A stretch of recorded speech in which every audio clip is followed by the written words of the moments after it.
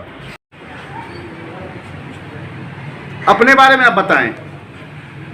میں محمد شرف الدین قاسمی، مقام پکرولیا، پوسٹ ارریہ سرگم، وایات علامت گنج، تھانہ جھنجھار پور، ضلع مدھوبنی کا رہنے والا ہوں. آپ یہ بتائیں کہ عمارت شریعہ بہار و اڑیسہ جھارکھنڈ یہ شرعی ادارہ ہے یا پھر سیاسی ادارہ؟ آج سے تقریباً 100 سال قبل مولانا ابو المحاسن سجاد بہاری رحمۃ اللہ علیہ، حضرت مولانا ابوالکلام آزاد اور حضرت مولانا محمد علی منگیری نور اللہ مرقدہ، حضرت مولانا شہاب الدین قادری خانقاہ مجیبیہ پھلواری شریف پٹنہ اور اسی طرح دیگر اکابر نے جو اس ادارہ کی بنیاد ڈالی تھی بہت ہی خلوص کے ساتھ ڈالی تھی اور اسی خلوص کے نتیجے میں وہ ادارہ اب تک پھلتا پھولتا رہا اور یہ مسلمانوں کی باوقار تنظیم اور یہ شرعی ادارہ ہے. اس میں کسی کو شک نہیں کرنا چاہیے کہ یہ سیاسی ادارہ ہے. تو آپ یہ بتائیں کہ امیر کے انتخاب میں کن باتوں کا خیال رکھنا ضروری ہے؟ امارت شریعہ کے جو دستور ہیں اس دستور کے مطابق امارت شریعہ کے امیر کے انتقال کے بعد ہمیشہ سے سابق میں ہوتا آیا ہے کہ مجلس ارباب حل و عقد اس کا انتخاب کرتی ہے اور ابھی بھی یہی کرنا چاہیے اور یہی مناسب ہے. اور نائب امیر شریعت کی یہ ذمہ داری بنتی ہے اور بنتی تھی کہ وہ مجلس ارباب حل و عقد کی مجلس کا انعقاد کرتے اور وہاں پر امیر شریعت کا انتخاب کرتے. ابھی جو موجودہ انتخاب کا جو طریقہ ہے میرے خیال سے غیر مناسب ہے.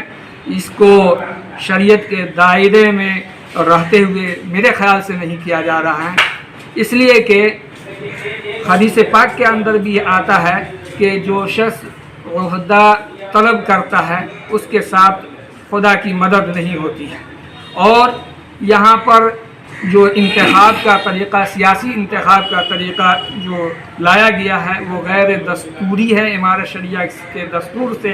اور اسی طرح سابق امیر شریعت رحمہ اللہ یہ لوگ جو گزر چکے ہیں ان کی روحیں کانپ رہی ہیں.